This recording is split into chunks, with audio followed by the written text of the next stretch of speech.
loud. Okay, there we go. All right. So Psalm 121 is an ascent song that they would actually sing on their way up to Jerusalem. They would go up to Jerusalem, Passover, during Pentecost, during the Festival of Booths, and they would take these songs. There's a collection of them called ascent songs. And in Psalm 121, it begins by saying, I lift up my eyes to the hills. And as theologians and commentaries have expounded upon this, it's one of those times in the journey when they probably that they might have some sort of a danger might be coming in and approaching the things that they are doing. So they were wanting to make sure that there was coverage, if you will, for what they are doing. I am still trying to, I think more people are trying to get in, guys. How do I do this? Anybody know? How can I allow them in at the same time? Okay. I'm going to have to back out of here again one more time. Yeah, no problem. Okay. Get my notebook.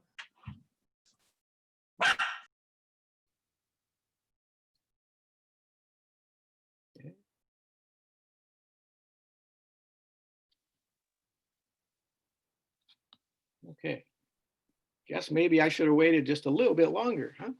So I'll get my introduction down pretty good, won't I? Okay. All right. Well, I think we're ready to begin. I'm going to go ahead and mute everybody, and then at a certain point, I'll open up those mics again, or you can open them up, or you can just close your own. How about that? That way, we can have that opportunity. So, all right. So I welcome everybody, and I'm going to start sharing my screen again, and we're going to go back to Psalm 121. So in Psalm 121, as I was saying earlier, this is a song of ascent. They would use their various psalms to sing their way into Jerusalem. And this particular psalm is one of those pilgrim songs what they would sing as they approached the area that was rather hilly.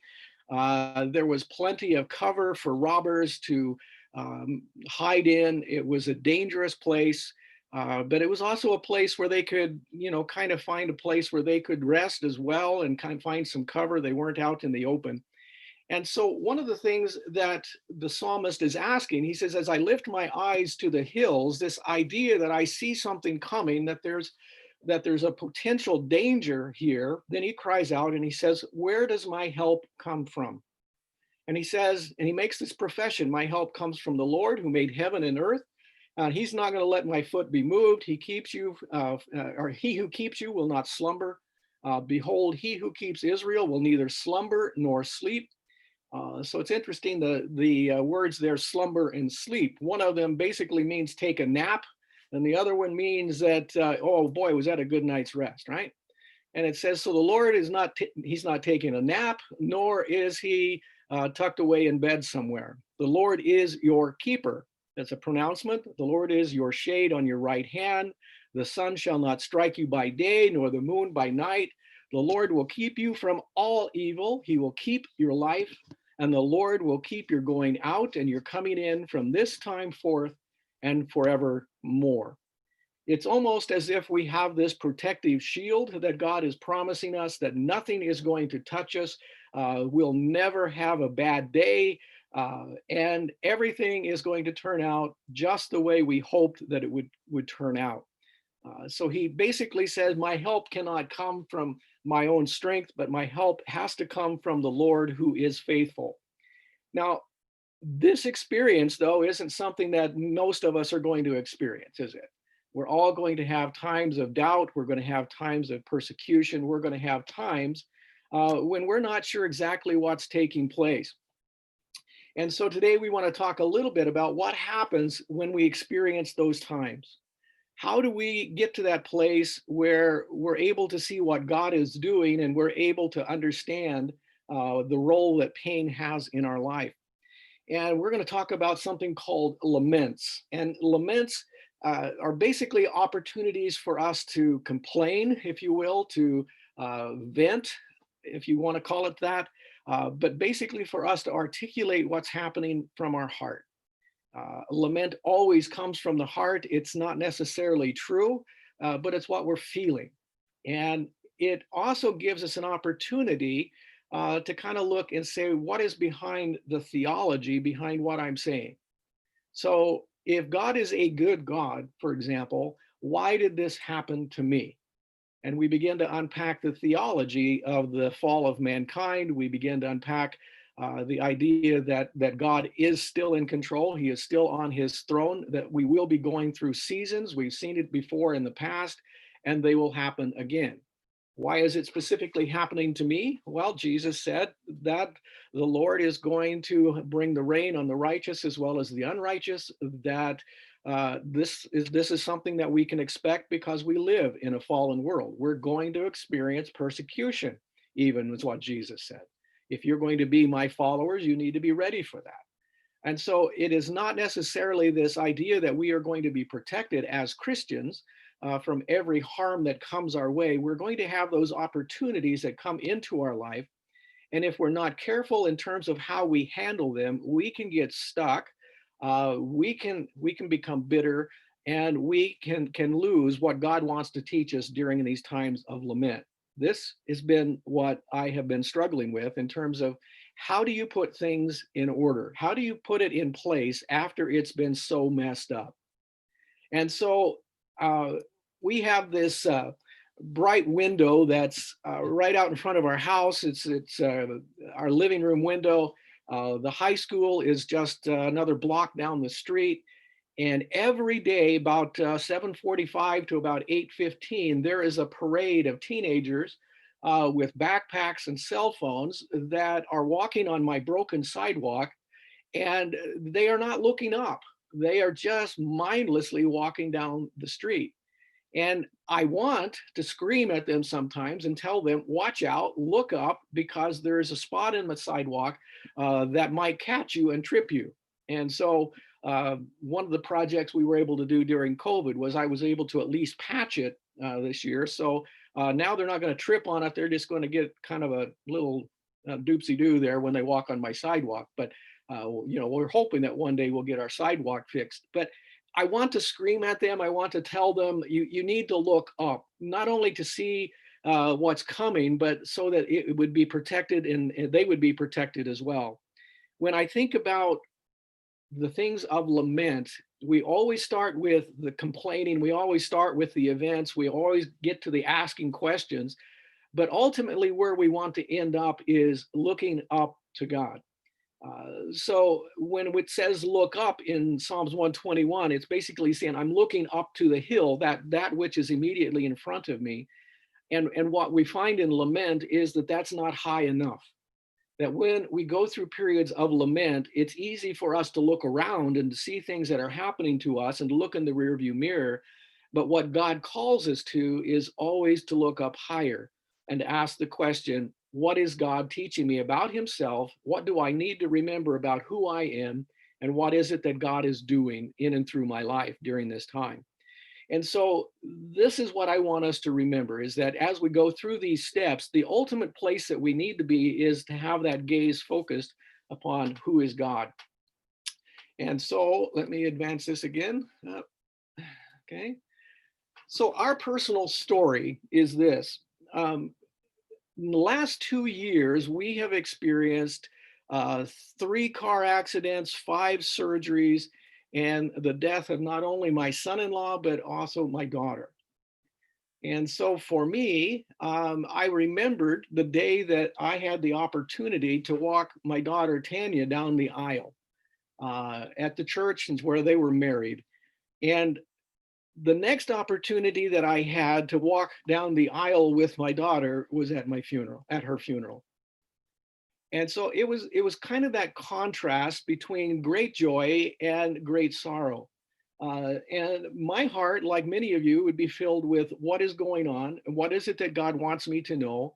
Um, The car accidents just seemed to come one right after the other. There was one in August. There was one the 1st of December. There was one the second towards the end of December. We had in August, we had a gentleman leave the stop sign without seeing us on the highway there. So we were doing 55. He was coming out from a little gas station there in Heron Lake, and he T-poned us. And so out of that, I ended up with a bulging disc in my neck and some ongoing therapy. That wasn't a lot of fun. But in December, we had a deer jump out of the ditch and totaled our truck. Uh, and that wasn't a whole lot of fun. And then the end of December, the pictures that you see on the screen there are of our Jeep that we rolled. We were doing, well, the speed limit's 80 mph. It was a windy, cold day. No precipitation, but there had been some snow that was blowing across the road. We went under an underpass, and as we came out of that underpass, the wind kind of caught us and swung us around a little bit, and we hit a patch of black ice at the same time. And so we actually rolled 3 times. And the difficulty for me was that my wife was the passenger in the car. And if you can see, I don't know if that's being blocked there, but if I do this, you can see that right here is her headrest, and the roof of the car actually came down and touched the headrest right where Esther's head would have been. And so Esther ends up with concussion that resulted in her having migraines for 7.5 months before we could get in to do a nerve ablation to take care of that. We couldn't do it earlier because of COVID. So this has kind of been our season. This is kind of where we have come from. And as a pastor, I know that there are many people who have also gone through great experiences like these, and we're not the only ones that have done that.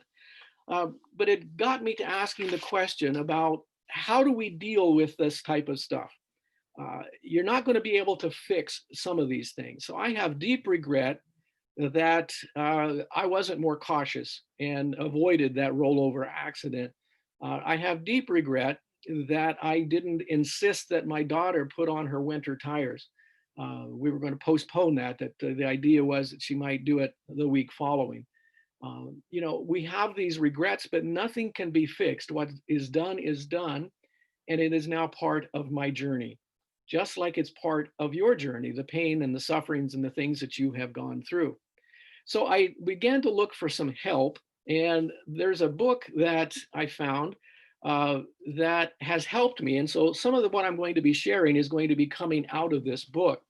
And I'm not even going to try to pronounce the guy's last name, but it's spelled Vroegop.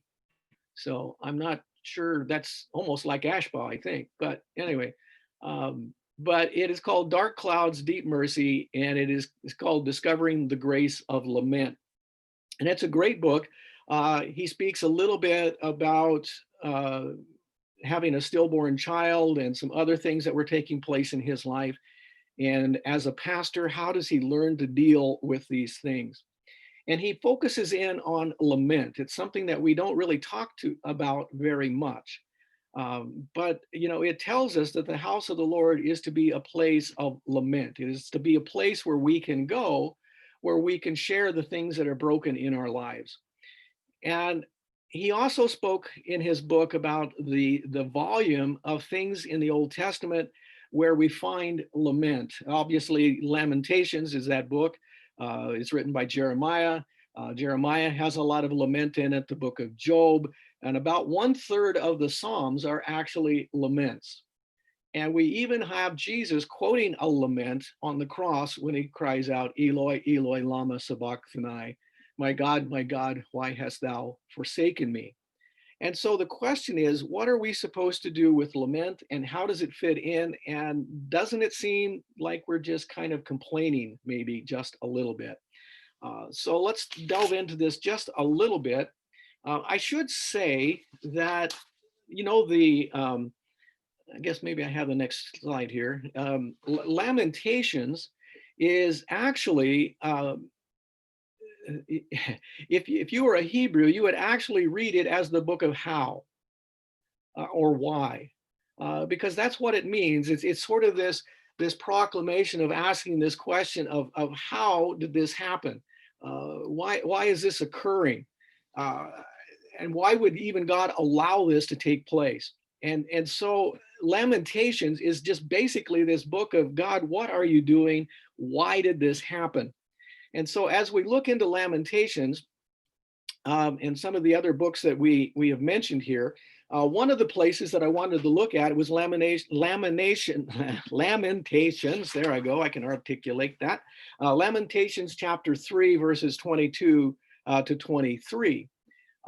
In this particular passage, he basically says, the steadfast love of the Lord never ceases. His mercies never come to an end. They are new every morning, and great is your faithfulness. And Jeremiah is writing this as he is observing Jerusalem burning. Jerusalem has fallen. The Babylonians have taken charge. They have torn down the walls. They have raided the gold and the silver out of the temple. They have taken everything. There have been people who have starved to death. And now there are some who are being led into exile. And it is out of this that he speaks about. It's as he talks about the first two chapters in Jeremiah, he's speaking about all of the things that have already taken place. And he's looking around, and it's from that that he can then say, the steadfast love of the Lord never ceases. His mercies never come to an end. They are new every morning, and great is your faithfulness. So how do we get to that place where we can find ourselves in a place where things don't seem to fit? We're asking the questions of why, and it doesn't seem fair. God, I thought you were going to do this for us. And yet in the midst of that, he makes a statement that is one of those lift up statements. It's where he has lifted his eyes to God and he says, and yet the steadfast love of the Lord never ceases. His mercies never come to an end, and they are new every morning, and great is your faithfulness. Jeremiah is basically saying at this particular time that in this moment in history, I don't understand how it's all going to take place. I don't understand where you're going to lead us from here, but I trust that you will, because your love never ceases. So let's take a little bit of a look then to see how it is that we are to lament. So in his book, he says, he has this comment that I really gravitated to, and I put it here as the quote for you. He says, though no one taught you how to cry, the steps of lament must be learned. It is vital to the Christian faith. It's how we make our way through the pains of life while clinging to the hope of the gospel. To lament is Christian as we turn to God in prayer. We lay out our complaints, we ask boldly, and we choose to trust. And he lists those things for us to follow along with. And basically, he lays it out this way. He says to lament is, again, the definition is an expression of regret, disappointment, or complaint. That's where we start. But primarily, we begin by turning to God. There is a tendency sometimes for us not to turn to God. I will confess that after our daughter's death, that there was a period of time that I really didn't understand. I was hurt, I was confused, I was in pain, and I could talk to other people, but I wasn't sure I was ready to turn to God because I wasn't sure what I wanted to say. I was filled with, there was a bit of anger in there. There was just a bit of brokenness, and why would you let this happen? I think about Mary and Martha as they met Jesus on the road before he raised Lazarus, where they said, if only you had been here, it would have turned out different. That was my language that I was taking place. But it begins with this idea of first we turn to God, and then we complain, we ask for help, and we begin to rehearse the scriptures that are important to us, that God has shown to us and that he reveals to us. And then at the end, we ultimately still have to choose to trust God. And there's two acts of faith that we have to employ in terms of lament. The first act of faith has to do with the very first step, and the last one is the last step, that we have to choose by faith to turn back to God. And the last one is that after we understand, after God has spoken to us, after we have had this moment, we choose to trust God and move forward with our life rather than to allow these events necessarily to define who we are. So let me unpack this a little bit as well. So if we remain silent, he says, that despair is going to be right there. It's going to always live under this holy resignation that God doesn't care, that he doesn't hear, and nothing is ever going to change. If that's where we stay, if we don't turn to God, that's where we will be. And people who believe this, they stop praying. They cannot pray. They believe that there's no point in praying. It didn't work before, so why would it work now? But we know that silence towards God is always a soul killer. This idea that you always want to go back to God with the things that are on your heart. Even if it seems trivial to us, we are told that we have the opportunity to take it before God. And even though if we're not able to fully articulate it, we're told that the Holy Spirit is able to help communicate to God the things that are a part of our heart, those things that are the deepest part of our heart. We hear that in Romans chapter 8, which is often a passage that is quoted during times of grief. Romans 8:28 is often used where people will say, God is going to work all things together for good.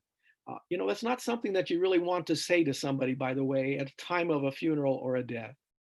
That's not what they want to hear, that somehow or another God is going to take this ugly moment and somehow or another it's going to become beautiful in your life.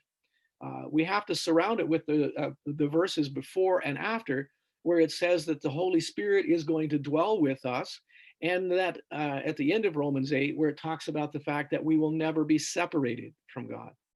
Those things provide for us the context of why God is able to make all things good out of some of these even tragic events.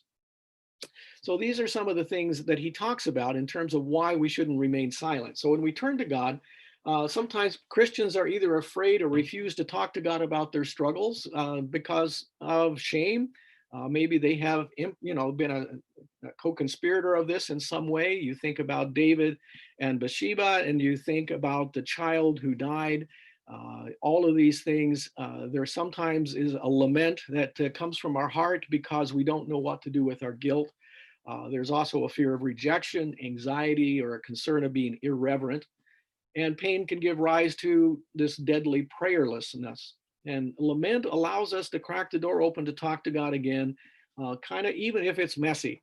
And I'd reference again what Mary and Martha experienced when they met Jesus prior to Lazarus being raised. This idea, if only you had been here, this scolding, if you will, of Jesus. And so, first and foremost, we turn to God. And a verse that I held on to was in Hebrews 4:16 that says that we have confidence to draw near to the throne of grace, that we may receive mercy and find grace to help in time of need. That's time of need, not necessarily in time of want. So sometimes we pray for specific things. God, I need a job. God, my paycheck isn't going to stretch far enough. These type of things. But here it's a need of our heart. We're basically saying, God, I'm so broken right now. I don't know how I can ever be fixed. Okay. And then whoops, what happened there? It went too far. There we go. The next step is that of complaining to God. It's a vocalizing of our pain, where when we talk about our pain, most of the time it comes out in some sort of a spew, if you will. We're not able to articulate our emotions very well. And it kind of comes out, and I'm really upset about God because he didn't do this, or I'm upset with you, God, because I thought you were that. And as we articulate these things and as we vocalize them, we begin to see, what it is that is causing us the deepest part of our angst. For me personally, there was 2 days of searching for my daughter when we didn't know whether she was alive or whether she was dead. And there was some thought that she may have found a ride home with somebody else, that she might be at somebody's house that didn't have internet. She didn't know anybody was looking for her. We held on to every hope that we could find. And I remember having some of the most fervent prayers during those times as I was praying that somehow or another there would be that day that we would find out that it was just all a big mistake, that she was actually okay. And when that didn't happen, when my prayer wasn't answered, in fact, I was with the sheriff when we actually found her body. And it broke my heart as a father just to, of course, see, your child who is dead, and to see her in the state that I did. But what was crushing my soul was the idea that my prayer wasn't answered. He didn't bring back my daughter, that she was not safe. And my complaint as I raised it up to God was, why not? And the end result, in my mind, that I began to unpack was that my prayer wasn't answered because I'm not good enough, or I didn't have enough faith, or that God didn't love me. And for me, that was probably a deeper level than even the grief.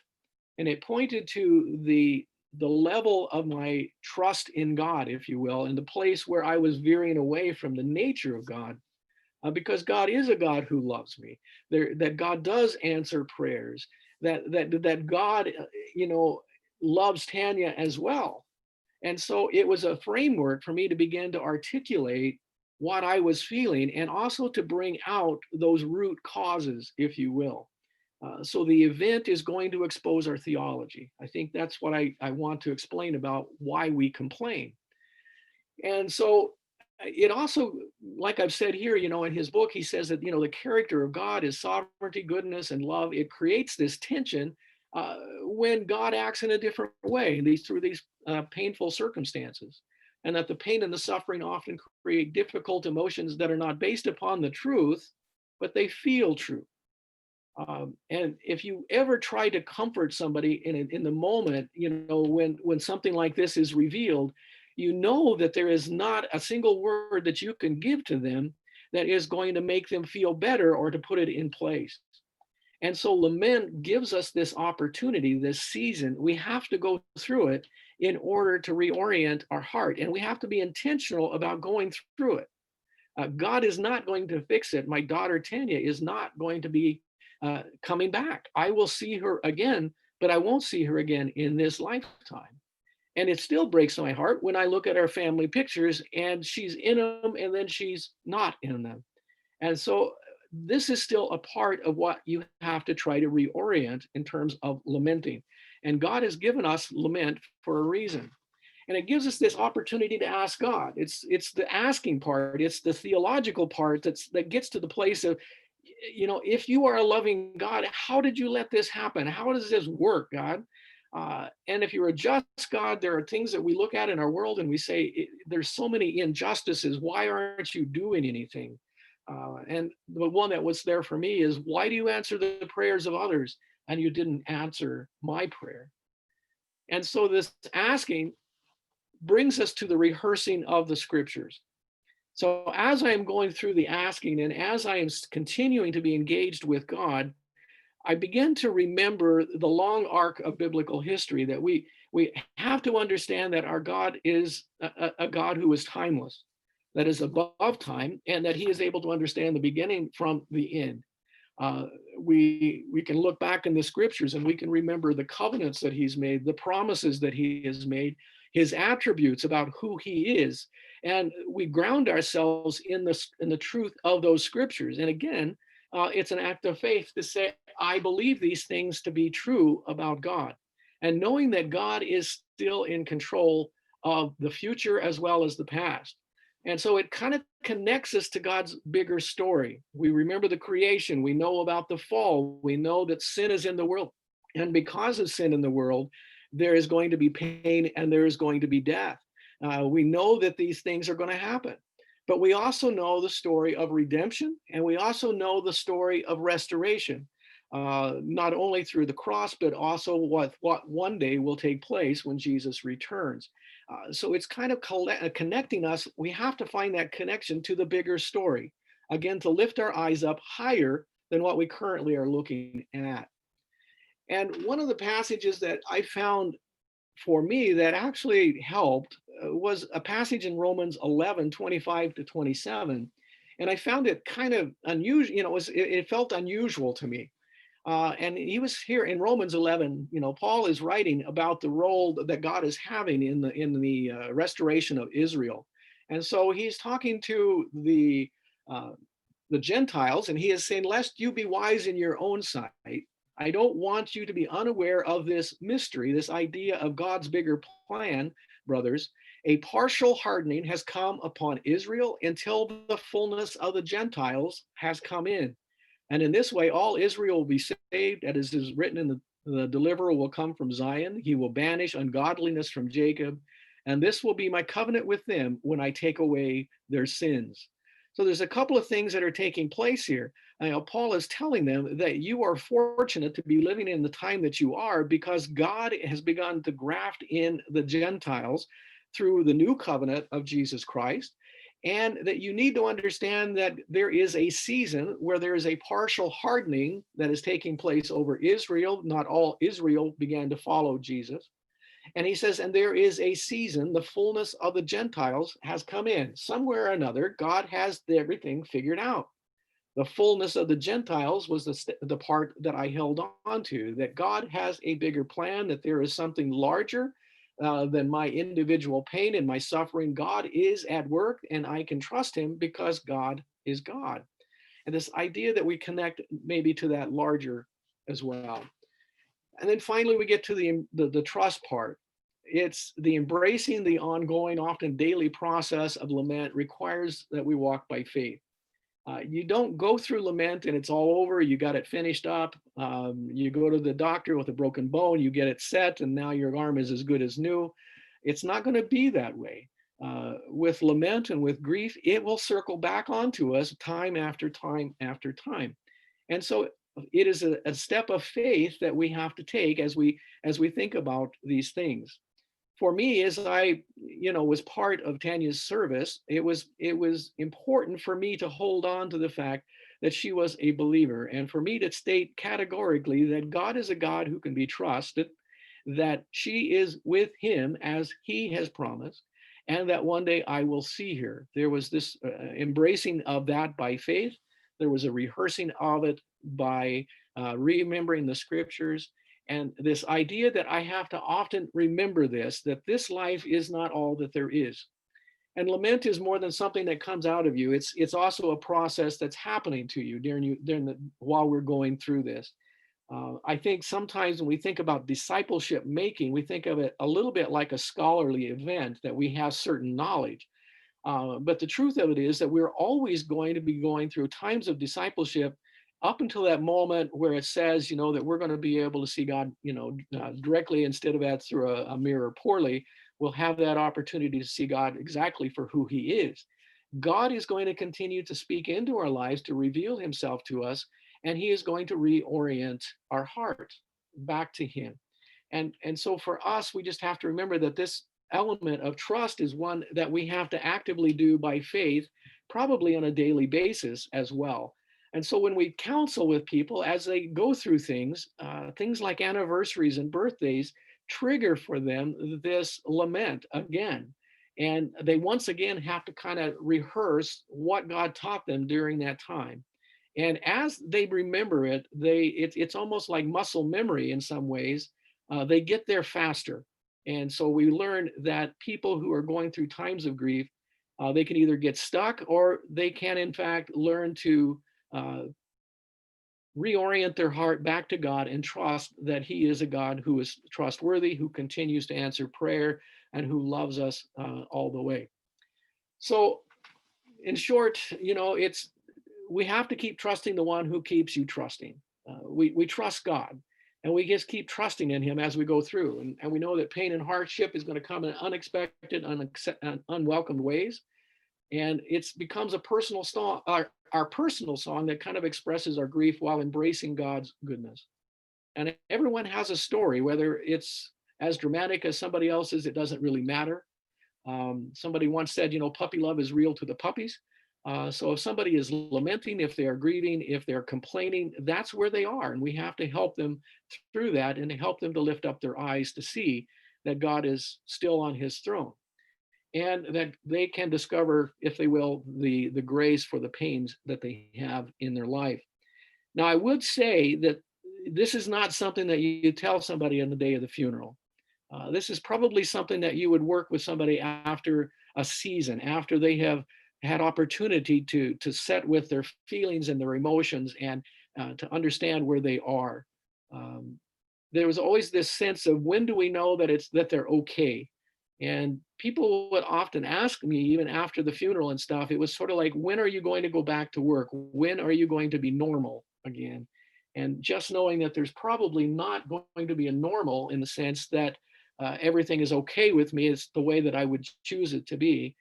We're all still going to have to learn how to walk with this limp, if you will. And one of the uh, favorite passages for me has ended up, and then this is my closing one, is from Psalms 56, verses 8 through 11. Just the knowledge that God knows and that God has walked with me through this, that the Spirit has given me grace during this time, that I have been reminded that I've never been separated from God, that even though I look up and I see a hill, I know that regardless of the outcome, that God has his very best in store for me. And this Psalm 56, verses 8 through 11 says, "You have kept count of my tossings. You have put my tears in your bottle. Are they not in your book? Then my enemies will turn back in the day when I call, because this I know, that God is for me. In God, whose word I praise, in the Lord, whose word I praise, in God I trust. I shall not be afraid. What can man do to me?" This idea that God has kept my tears in his bottle. I don't know exactly what that means.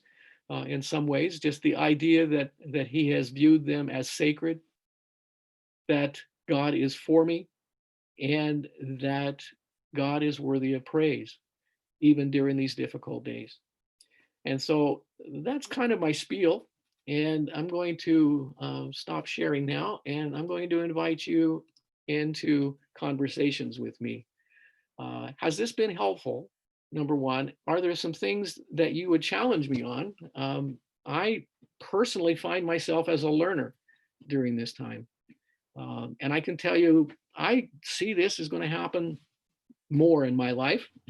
Um, and yet, as I look at these things, I recognize that there is a pattern, that it's okay to complain.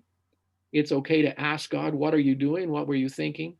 And to believe that God is going to reveal his scriptures to me, that I also have to listen, that the Holy Spirit is at work within me, and that ultimately at the end, I have to trust that God is on his throne and that God is good, and that it's okay for us to have good days and bad days.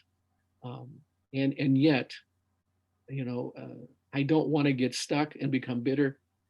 And um, so we can't let people be silent. We have to give them permission and space to speak and to grieve.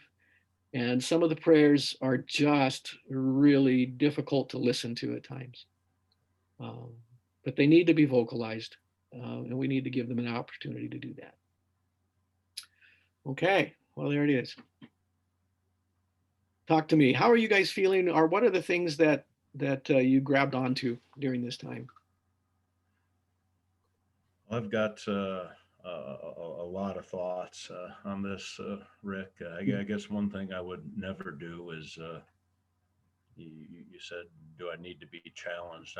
I would never challenge you in this area. Your grief is your grief. Mhm. I'll never understand it fully. I'm just in that season myself, where I have to stop and just sometimes I just wonder. I mean, I lost probably the two most significant guys in my life, and one of those guys was the guy who I always said kept me sane in ministry. Mm. That's a hard person to lose. Uh, just recently lost a college roommate, close friends for, I mean, just in the season. Then somebody reminded me in the midst of all of it, and we're talking about a 2 3 year deal here, I guess closer to, uh, put down a dog, had Mm. water in our basement again Mm. and again. And he just listed all the stuff, and it was almost overwhelming to hear. I didn't consider all of it, but it's a lot. I guess one thing I've tried to latch on to a little bit. I mean, there's almost like there's so many diametrically opposed things going on. People talk about the fog of grief. I get that. But at the same time, I also found such an incredible focus at times. It just focused all of life into what really matters. Yeah.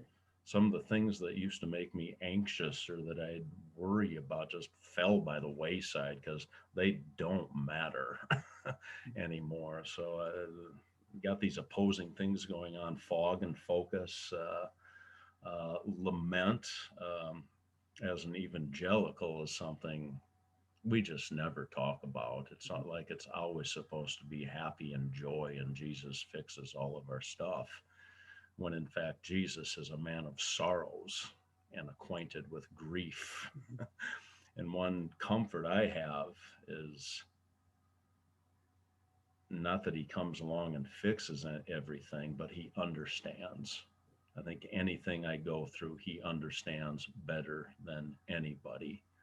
And that is just such a comfort to me. So I have learned lament as worship. Mhm. And then the flip side of that is sometimes it just sucks Mhm. and it's not worship at all. Yeah. It just sucks. Yeah. And, you know, two plus years into this stuff, I just find myself from time to time, you just stop and you cry again. And those are sweet times in many ways. And I feel close to the Lord in them, but there's just such a loss and of what will never be again. Yeah. Uh, so I hope and I think I describe it as I got a hole in my life now, a hole in my heart, if you will.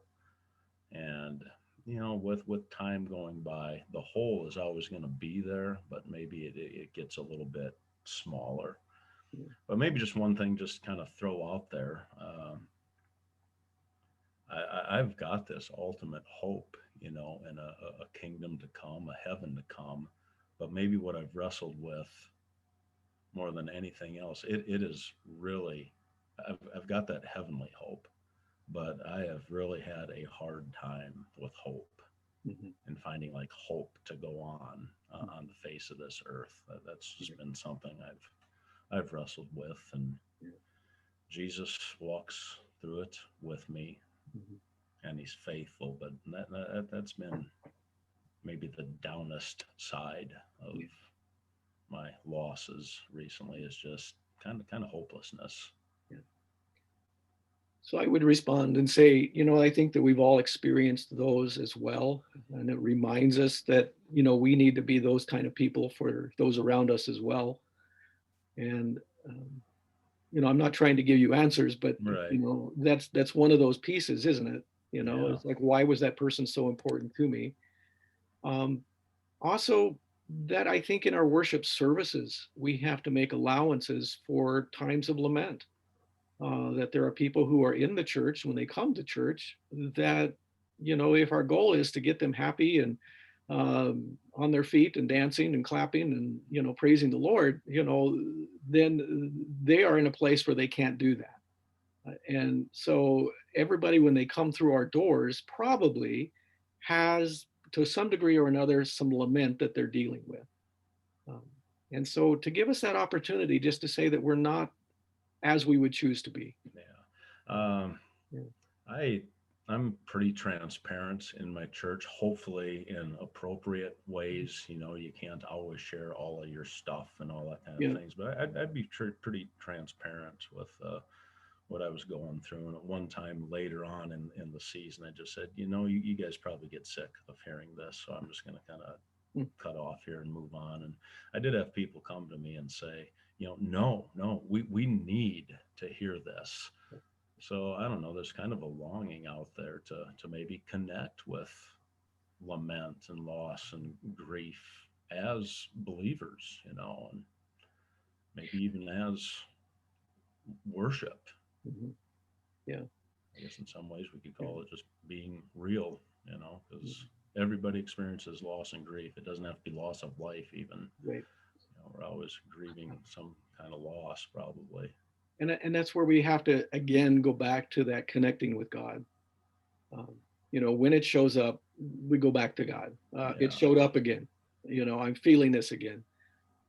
And But boy, your story, Rick. Wow. you know, Uh, Finding your daughter. Are you kidding me? yeah. Man. Thanks for sharing it. Yeah. I'll shut up now. Are there others? Rick, I did, as you, it required a lot of courage for you to share this. And as you share, I just share your pain, as well as I was encouraged. I was encouraged as a Christian that there is enough grace no matter what we go through. But at the same time, I did share your pain. So it is life. It is Christianity, and going through this is a tough, but acknowledging that there is enough grace that will help us to overcome or to go through. Apostle Paul, cried to God so many times for those pain to go away from him, and he didn't get an answer for that. He said, "My grace is sufficient."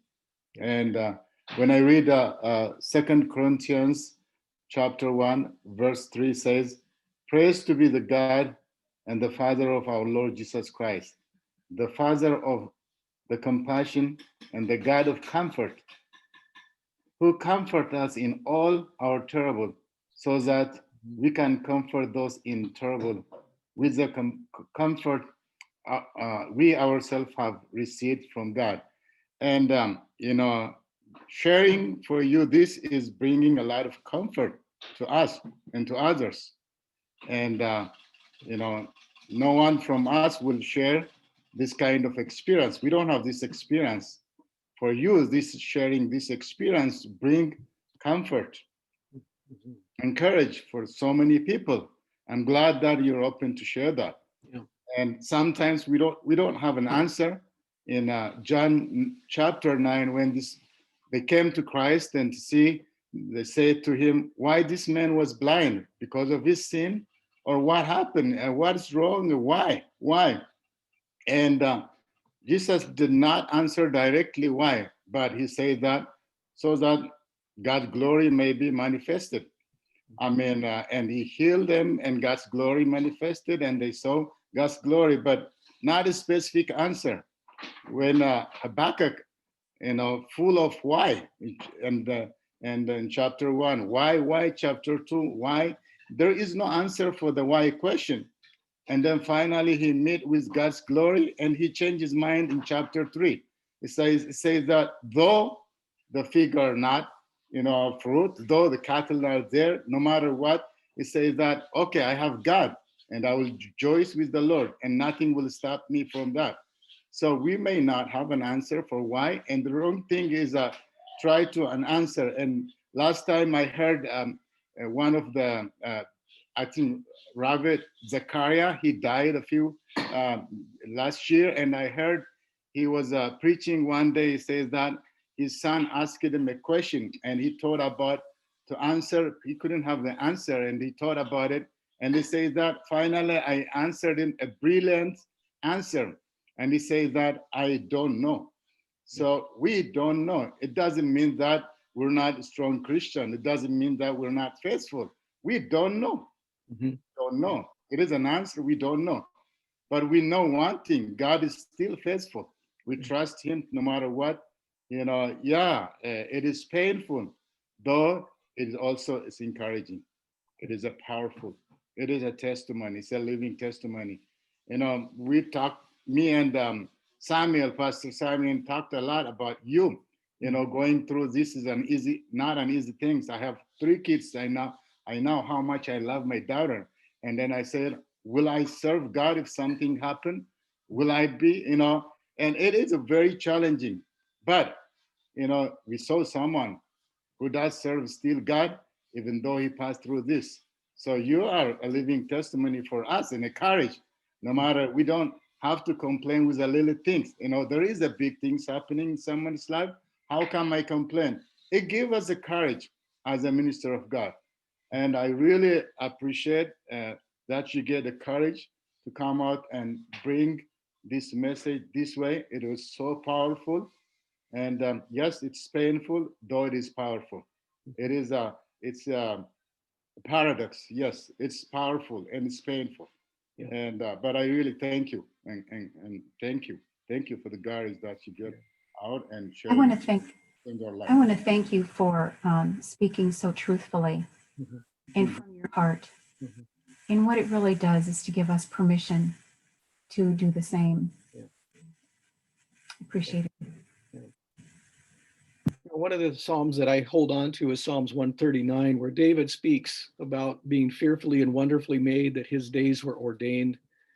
And the idea that we're not here by mistake and that we trust that God is orchestrating our days in such a way that his kingdom can continue to advance. And so I don't know how this shapes me yet, and I don't believe anybody can, but I'm reminded of, I have this little dish. I don't know if you can see it very well, but it is broken and then it is welded back together again with, well, it's not gold because I couldn't afford that, but it's basically lead and gold coloring, but it illustrates, um, is it Chinese or Japanese? I can never remember.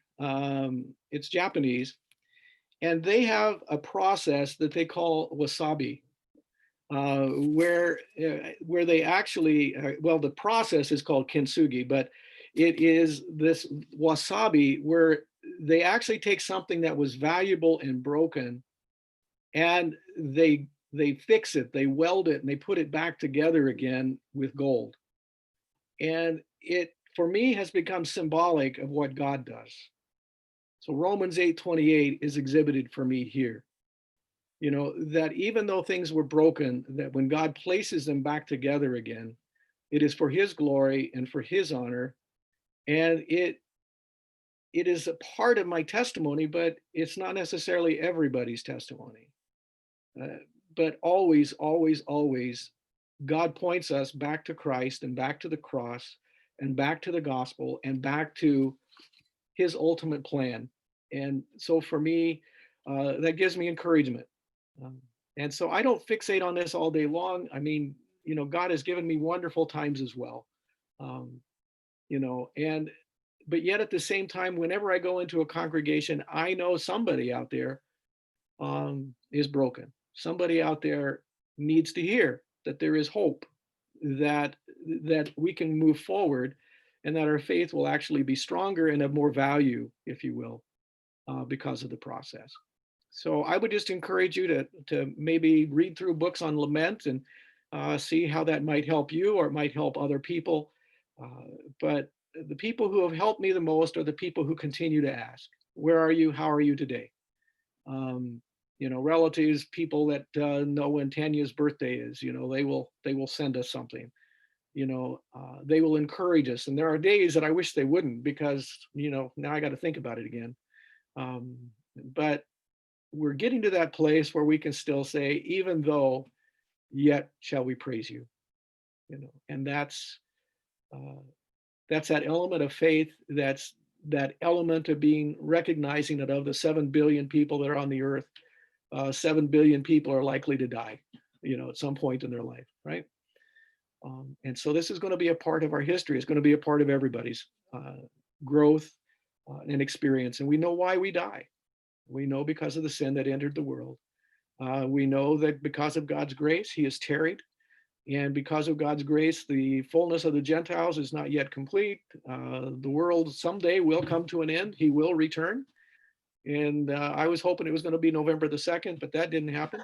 So, anyway, so, all right. Rick, we don't have much time left, but just what are best ways that friends can do to help? Like you just said that keep asking how you're doing and things like that. Are there other things that we can do as to be a good friend when your friend's suffering that comes off the top of your head? Yeah, I think probably more than anything else is to let them speak and to vocalize it. What are you feeling? Where are you at right now? You know, how's your prayer life? You know, is it painful to go and talk to God? You know, I found the story of Mary and Martha quite helpful. You know, they were pretty angry at Jesus. You know, I don't know. I imagine, you know, they were giving him the stink eye. That's the way I understand it. So, you know, I'm sure, but yeah. So, I'm sure there's a season where you can't, like my friend, she just can't listen to Christian music necessarily, just instrumental music right now. I mean, that I could see how that could be a, yeah, not to condemn those things. I think maybe just to let her process her grief and in a way, or what, I don't know. yeah. You know, you have to let them be where they are for a season. You just have to. Our society tends to want us to be fixed and move on. You know, let's talk about something else, right? Yeah. And you know, people who have lost a spouse, you know, they feel it every Valentine's Day. I mean, you know, it's just their world isn't fitting right now, Right. and they need to be able to vocalize that. They truly do. And I feel like- so, yeah, I think at funerals, and during this time, you just have to be there. Be there. Yeah, and make eye contact with them. Yeah. You know, that's one of the things I remember when I was following Tanya's casket. You know, Esther and I were to walk behind it, and it just nobody would make eye contact with us. Mm, You know, that's what I remember. You know, I'm sure that's not the truth, right? mhm. But just that sense, and of course, you know, my mascara was running. I was a mess, but you know, I just had that sense of, you know, do they see me? Do you see me? And so that last you know, psalm that I had up there, you know, that talks about how God has captured every tear, um, was very important to me as well. Yeah. So, Psalms 56. I thought it was 57, but it's 56. It's my age. Ooh, No, no. I'm a terrible liar. Okay. Okay.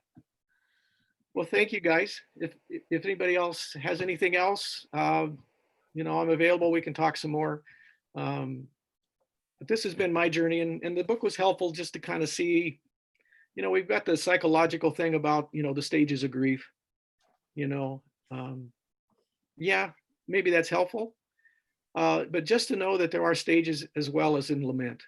Uh, but it's not a one and done. It gets repeated, you know, and so just be aware. thank you so And yeah, another song that I really like, and maybe you musicians know it, that one, is it Mark Redman? Gracefully Broken. Mm, Yeah, you know, just know that God knows, and that He will continue, even in our brokenness. He will find a way to make it useful and purposeful for His kingdom. So, all right. Well, I'm going to let you all go. Thank you, guys. I was so afraid nobody would show up, and then my ego would have really been hurt. So thank you for. Thank you. Thank you. love you, Rick. All right. Love you guys too. All right. Take care. Bye-bye. So much. Bye-bye.